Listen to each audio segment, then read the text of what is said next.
Hello everyone, আসসালামু আলাইকুম। সবাই কেমন আছেন? আশা করি অনেক ভালো আছেন। এটা কি মাছ বলেন তো?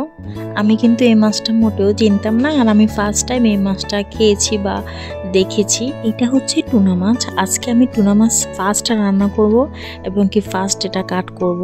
তো চলেন, এটা এখন আমি কাটবো। আর আমি যেহেতু ফার্স্ট টাইম মাছটা দেখেছি এবং কি ফার্স্ট টাইম মাছটা রান্না করব, কাটবো, এই জন্য আপনাদের সাথে শেয়ার করা।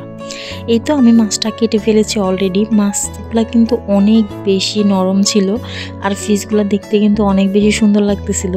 তো এই জন্য ভাবলাম আপনার সাথেও শেয়ার করি, যেহেতু আমার লাইফে ফার্স্ট এক্সপিরিয়েন্স। তো এই জন্য ছোটো ছোটো করে ভিডিও করে নেওয়া। আর এই তো আমার রান্নার ফাইনাল লুক। আমি ইতিমধ্যে রান্নাও করে ফেলেছি। আর যেহেতু এটা আমার ফার্স্ট টাইম টুনা মাছ রান্না, তবে মাছটা খেয়ে আমার একটা জিনিস মনে হয়েছে, মাছটার স্মেলটা কিন্তু অনেক বেশি ভালো ছিল। আর সবাই খেয়েও অনেক প্রশংসা করেছে, বলছে রান্নাটা অনেক মজা হয়েছে।